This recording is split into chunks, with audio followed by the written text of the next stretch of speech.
Olá, meu amigo, minha amiga, seja muito bem-vindo a mais um vídeo aqui do nosso canal. Hoje, dia 17 de janeiro, um prazer mais uma vez entrando dentro da sua casa através de um aparelho de celular, um aparelho de TV ou do computador.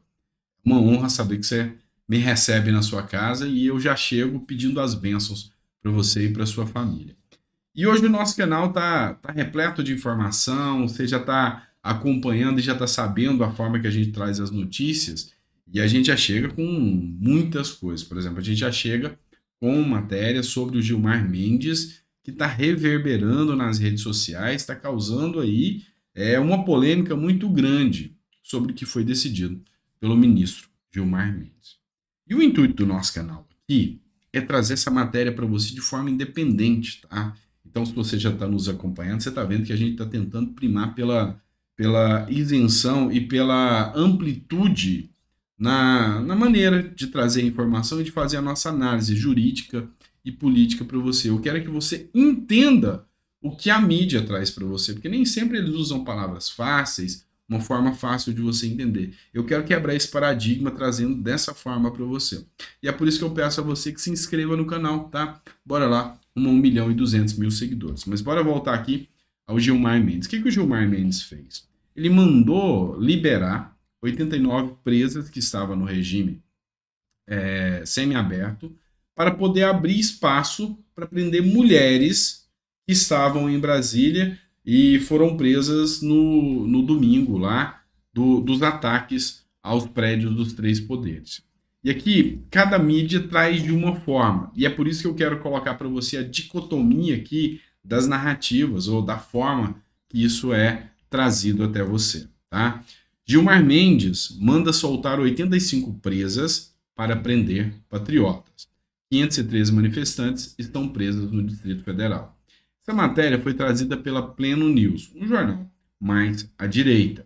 Já a Veja, tá, traz o seguinte: Gilmar Mendes manda soltar 85 presas no semiaberto para abrir vagas para golpistas.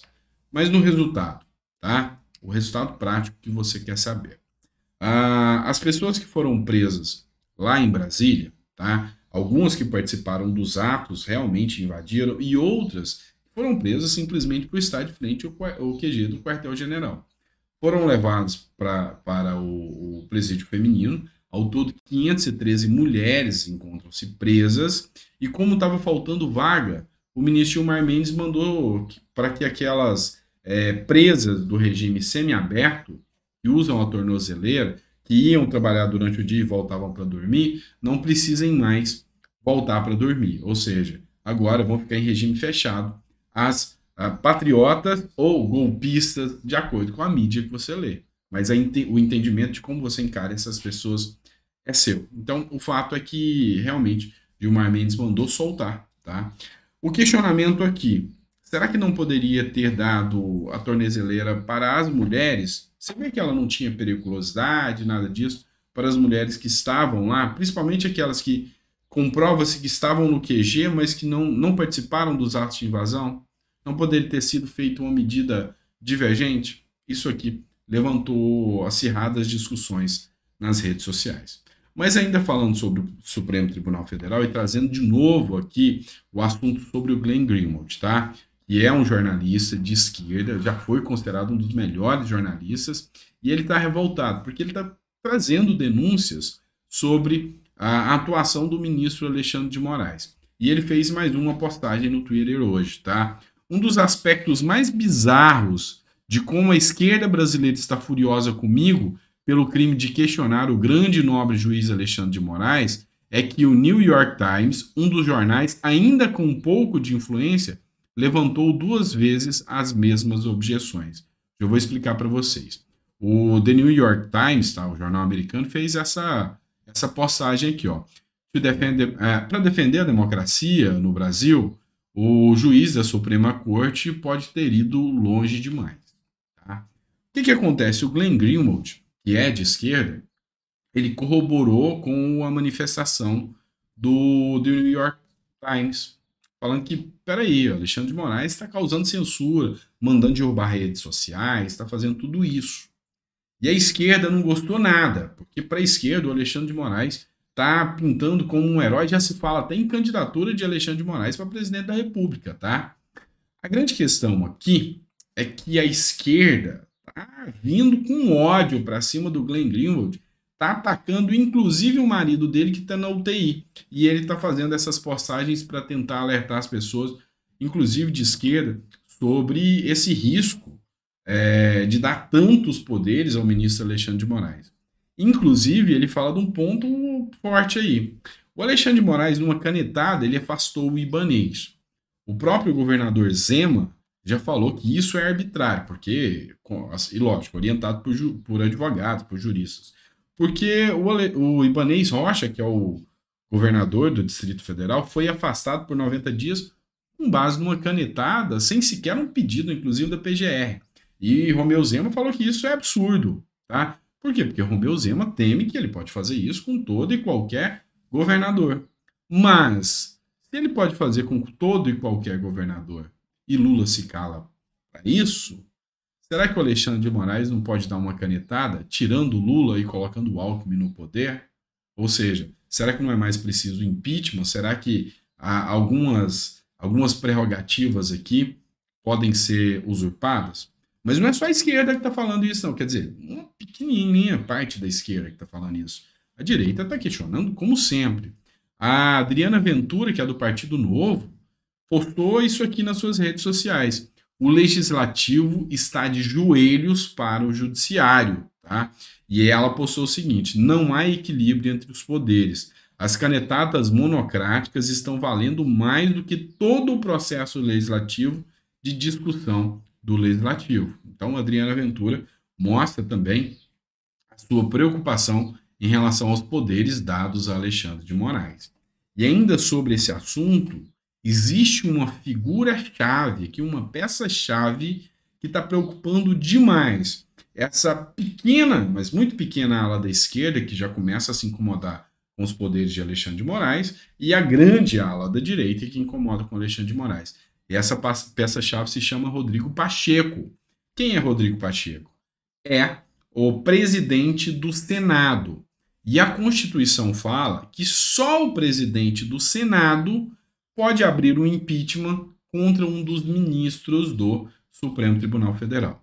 Mas a grande questão hoje que se discute é efetivo um impeachment dos ministros do Supremo? Porque vamos lá, vamos entender que o Pacheco resolva soltar a caneta e abrir um impeachment de ministros. Por exemplo, o Alexandre de Moraes. Quem escolhe o próximo ministro? O Lula. Isso seria bom para a direita ou seria ruim para a direita? Isso seria bom para a esquerda. Então, a esquerda continua apoiando o Rodrigo Pacheco, mantendo o Alexandre de Moraes lá. Será que isso aí não pode dar uma reviravolta e a esquerda começar ou dialogar um pouco mais com o Rodrigo Pacheco para mudar o sentido e até pedir o impeachment de Alexandre de Moraes? Ou será que colocar outro no lugar? A grande questão que você tem que entender aqui é que mobilizações já começaram. Essa matéria foi publicada no jornal Metrópolis. Um deputado eleito por Goiás, Gustavo Gayer, tá? Declarado bolsonarista mesmo. Ele está fazendo uma mobilização nas redes sociais. Parece sem importância, mas não é. É forte, tá? Ele mobiliza bolsonaristas para que pressionem os senadores para que eles não votem em Rodrigo Pacheco. Movimentação de deputado fez com que o nome de Pacheco estivesse entre os top trends, os mais comentados no Twitter, ocupando inclusive o 5º lugar. Ele tá com o Gustavo Gayer, ele tá com a plataforma digital, tá? Como vota senador, é essa aqui. E ele traz um placar da presidência do Senado. Não dá para confirmar se realmente o placar é esse ou não, mas segundo o placar, ele pede para que as pessoas liguem para os senadores e pressionem os senadores para não votar em Pacheco, para que Pacheco não ganhe, tá? Então, segundo o placar, 22 vão votar em outros candidatos, 24 está indefinido ainda, e 33 já confirmou que vai votar no Pacheco. E se o Pacheco não conseguir a votação maioria simples, no primeiro turno vai para segundo turno, mas alguém tem que ter a maioria. 2 nomes já surgiram para concorrer com o Pacheco. Um deles é senador Eduardo Girão. O senador Eduardo Girão é, sabe, oposição total ao STF. Coerente. Outro deles é o André Marinho, que esse é apoiado pela ala bolsonarista, mas tem uma grande rejeição de muitos outros, inclusive aqueles senadores do Centrão ali, que não tem uma ala tão ideológica, tá bom? Vamos lá. Mais um ponto para a gente falar aqui, para o vídeo não ficar muito longo, tá? Anderson Torres, tá? E aqui eu já vou direto, porque já deu 10 minutos de vídeo, eu não gosto de estender muito, porque vocês têm mais o que fazer. O Anderson Torres, a matéria publicada no G1, tá, do Bom Dia Brasil, fala o seguinte: já há recados de que Anderson Torres está se sentindo abandonado por Bolsonaro. Foi o que disse o Camarote, que é um dos apresentadores do jornal, né? E disse que o ex-ministro está preso, não recebeu suporte nenhum, Camarote é esse aqui, não recebeu suporte nenhum do Bolsonaro e que cabeças podem rolar. A Veja, através do Robson Bonin, tinha feito uma matéria aqui onde falava o seguinte: se for abandonado, não vai cair sozinho. Foi o que disse um aliado de Anderson Torres. Ou seja, a expectativa aqui por parte da esquerda é que Anderson Torres entregue meio mundo. E segundo eles acham que nomes importantes vão cair pelas denúncias do Anderson Torres. Está falando de Braga Neto, está falando de General Heleno, está falando de Mourão, está falando de talvez Moro, está falando do Bolsonaro. Tá? Então a preocupação deles, ou a expectativa deles, é que isso aconteça. Tá bom? Então, se isso acontecer e Anderson Torres realmente ficar abandonado, e é lógico que ele vai ser pressionado, é para que entregue os demais. Tá? Para que entregue os demais. Então, uma verdadeira perseguição ao bolsonarismo, à linha ideológica bolsonarista. Tá? Feito isso, agradeço a você que ficou até o final. Coloca no comentário, só para instigar os outros, eu fiquei até o final. Tá? Te agradeço por tudo. Peço desculpas pelos erros que a gente comete aqui ao dizer alguma coisa. Isso é normal, eu sou totalmente imperfeito, como qualquer um como qualquer ser humano, né? Mas assim, a gente tenta aprimorar para fazer da forma mais coerente, correta e centrado possível. Num momento, num período de tantas bolhas, né? De tanto ódio, onde a esquerda está tomada pelo ódio, a direita está tomada pelo ódio, as pessoas às vezes perderam um pouco a noção da visão ampla, tá? E eu quero tentar resgatar isso através do canal. É por isso que o seu comentário do que a gente pode melhorar é importante e do que a gente pode tirar de erro, porque erro a gente comete. Não tem como não cometer. Bom? Um abraço, fica com Deus e que seu resto de dia aí seja muito abençoado. Ó, tem mais 2 vídeos hoje ainda, tá bom?